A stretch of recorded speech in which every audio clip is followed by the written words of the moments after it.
Dude, every angle on this thing. It's insane. How much the paint was? Yeah. How much? 50,000. 50,000 for the paint job. Yeah, it's a lot for a paint job. So this is like I think the craziest color that Aston's ever come out with too. What is the DBS? S? Okay. I don't know my Aston's too well, but It's their, I think it's their highest one. oh my gosh. Then the doors are paint matched right there, and then the center console. Are you kidding me, dude? Wow. Oh, dude, so the entire, from this line up is carbon. And the whole hood, right? That's carbon. That's carbon too. Doors are not.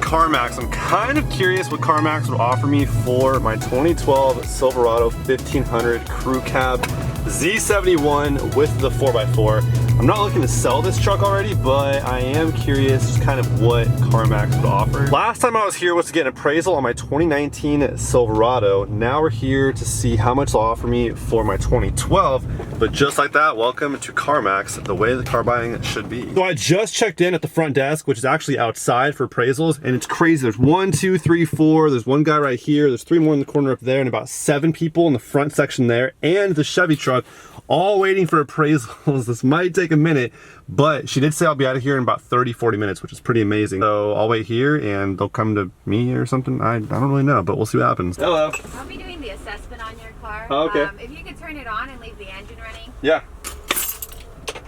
And then if I could have you open the hood and Yeah. the bed on there. Yeah, for sure. What's the most expensive car you've appraised? Personally, I think it was a Porsche GT3. Nice. It was like over, I think it was close to 200,000. I just couldn't tell if you were in here. Oh, I know. Are so tinted. I know, Okay. it's super dark, my bad. So 2012 Silverado 1500, Yeah. 111 on it. They said everything was great, just the wheels are aftermarket and radio as well. It's good for the week, so you have the 7 days. If you do want to sell, you just bring it back to any CarMax so we can finalize it for you. All right, and if I put different wheels in it, does it matter? No.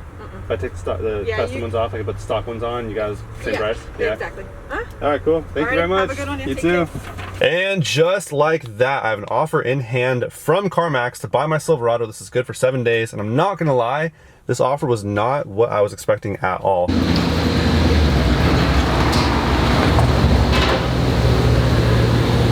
Genuinely pretty shocked at what CarMax offered me for the Silverado today. Now, I'm not taking their offer. We'll talk more about this one in a minute, but it is a pretty unexpected offer for the truck, at least as far as I'm concerned. Also, what did you guys think about the Aston Martin? How crazy is that DBS? $300 and something thousand price tag, and then a $50,000 paint job. Let me know what you guys think about that car in the comments below. But today, we're doing an LED upgrade on the Silverado because you can never have enough LEDs. I think LEDs our life. So we're adding more to the front end here of the Silverado. Right here in this empty spot on the bumper, I already have some here in where the fog lights went. I have some pod lights right there. I have LEDs here in the highs and the low beams on the headlights. I'm not doing any on the hood mounts because I don't like the way they look up there. Not to mention, I think here in California, you can't have anything above your headlights as far as aftermarket lighting goes without covers on them, which we ain't got time for that.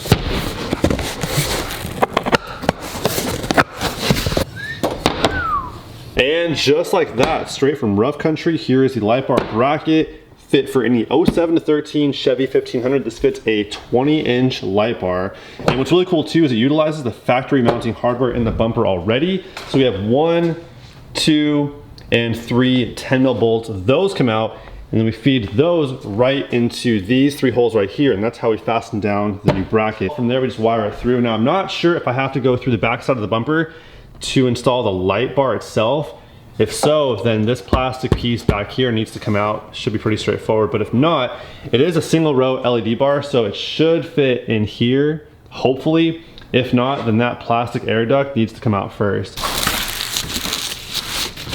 I've only ever known Sylvania to make replacement bulbs for like headlights and taillights and stuff. So now they make light bars, I guess. We're adding 5,400 lumens. We're having a little bit of an issue right now on the fitment. So as you can see, that's some distance on either side. Now this is a 20-inch light bar. This is a bracket for a 20-inch light bar. They don't really fit.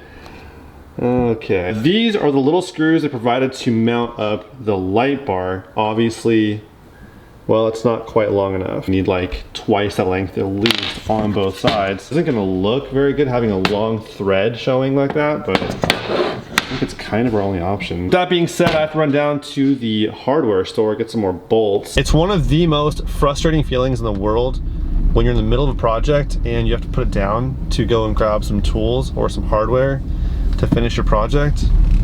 It's just a feeling of failure. It feels bad. 7 feet of red wire, 7 feet of black wire, washers, nuts. We should have everything we need now. Shout out to Ace Hardware for the bougie, overpriced shopping experience.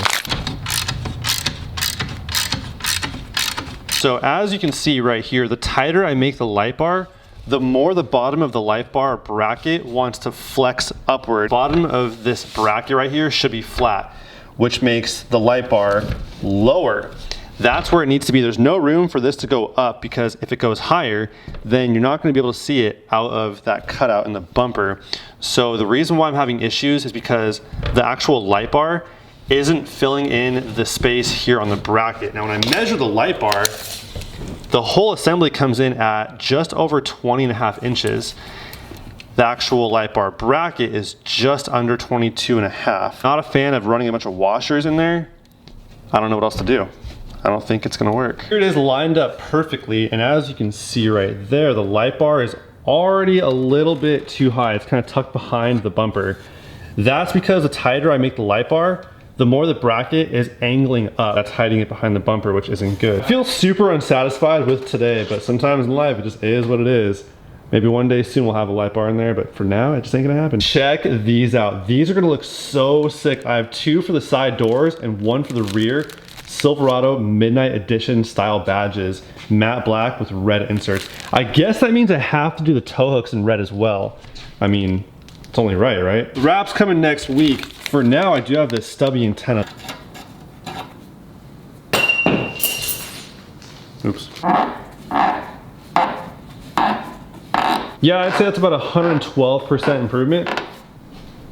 That looks so sick. Not a huge fan of this amber look right here or right here. If they had a clear option on the mirrors, I would have done that for sure, but they didn't. So I got the amber. That way I can just tint it myself versus buying the smoked option, which I don't have any control of how dark it is. Give it a nice like dark orange look here and here. I think would look pretty sick.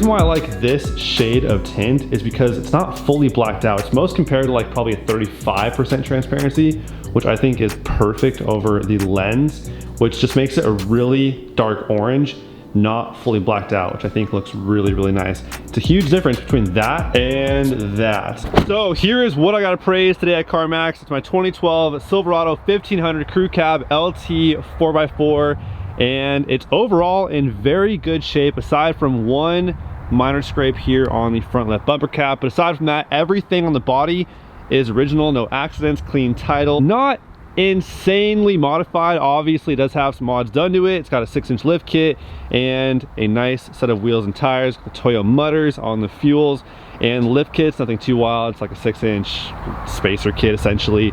New headlights, cubed fog lights down there. We were gonna have a nice new 20-inch LED light bar, but we're not gonna talk about that. Tow mirrors, bed cover, window tint, exhaust, nothing too crazy. But with all that stuff being said, none of it matters anyways, because when it comes to talking about trade-in value, none of that stuff matters at all. I do have an appraisal sitting on the front seat of my truck right now, so I'm gonna pull that out and show you guys exactly what CarMax offered to buy my truck for me.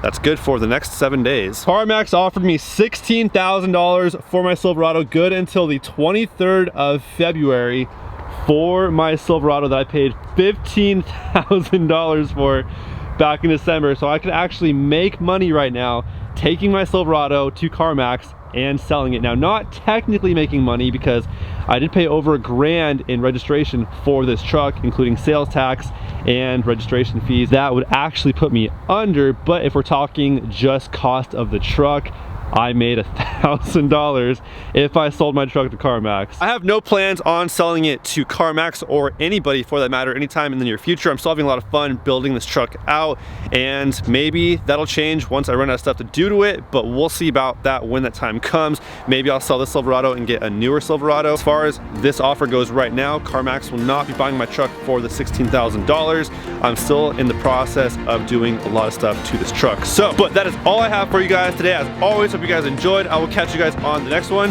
Till then, peace out.